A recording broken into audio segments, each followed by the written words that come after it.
அன்பார்ந்த ரிஷபராசி அன்பர்களே, உங்களுடைய ராசியாதிபதியான சுக்கிரன் 5ஆம் இடத்துல நீச்சம் அடைஞ்சிருக்கார்.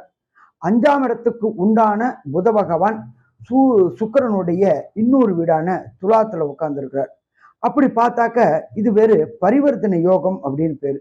பரிவர்த்தனை அப்படின்றது அந்தந்த கிரகங்கள் அந்தந்த இடத்துல ஆட்சி பெற்றதுக்கு சமானம் அப்படின்னு பேரு.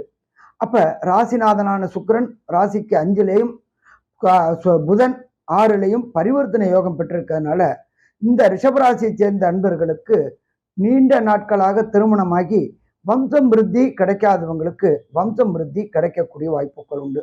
குலதெய்வம் கோயிலுக்கு ரொம்ப நாளா போகணும்னு நினைச்சுக்கிட்டு இருந்தவங்களுக்கு குலதெய்வ வழிபாடு செய்யக்கூடிய காலகட்டங்களும் இந்த ஐப்பசி மாசத்துல கிடைக்கக்கூடிய வாய்ப்புகள் உண்டு. நீண்ட நாட்களாக உத்தியோகம் கிடைக்காத ரிஷபராசி என்பவர்களுக்கு புதிய உத்தியோகம், படித்த படிப்புக்கு உண்டான உத்தியோகம் கிடைக்கக்கூடிய வாய்ப்புகளும் உண்டு. சின்னத்திரை பெரிய திரை கலைஞர்களுக்கு கடந்த காலகட்டங்களில் வாய்ப்பு மறுக்கப்பட்டு வீட்டில் முடங்கி இருந்தாங்க. அவங்களுக்கு எல்லாருக்குமே சின்னத்திரை பெரிய திரை கலைஞர்களுக்கு புதிய புதிய வாய்ப்புகள் வெற்றி பெறக்கூடிய காலகட்டங்கள் உண்டு. கடந்த காலகட்டங்களில் இந்த சின்னத்திரை பெரிய திரைஞர் வாங்கிய கடன்கள் அத்தனையும் வெளியூர், வெளிமாநிலம், வெளிநாடுகள் வாய்ப்பு கிடைச்சி இங்க வாங்கிட்டு இருந்த வருமானம் மாதிரி 3 மடங்கு வருமானம் பெறக்கூடிய காலகட்டம் உண்டு.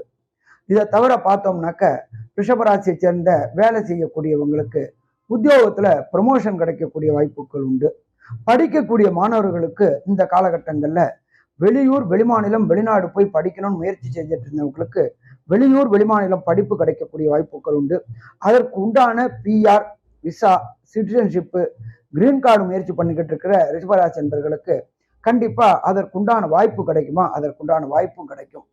அதுக்கு பணம் கிடைக்குமா அப்படின்னாக்க கண்டிப்பா பணம் கிடைக்கும்.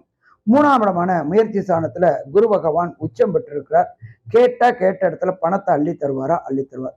மொத்தத்துல பார்த்தோம் அப்படின்னாக்க ரிஷபராசி என்பவர்களுக்கு இந்த ஐப்பசி மாசம் ஒரு அமோகமான மாசம்னு சொல்லலாமா? அமோக மாசம் சொல்லலாம். இந்த ஐப்பசி மாசம் ரிஷபராசி என்பவர்களுக்கு 95% வெற்றி கிடைக்குமா? வெற்றி கிடைக்கும். நல்லது. நமஸ்காரம்.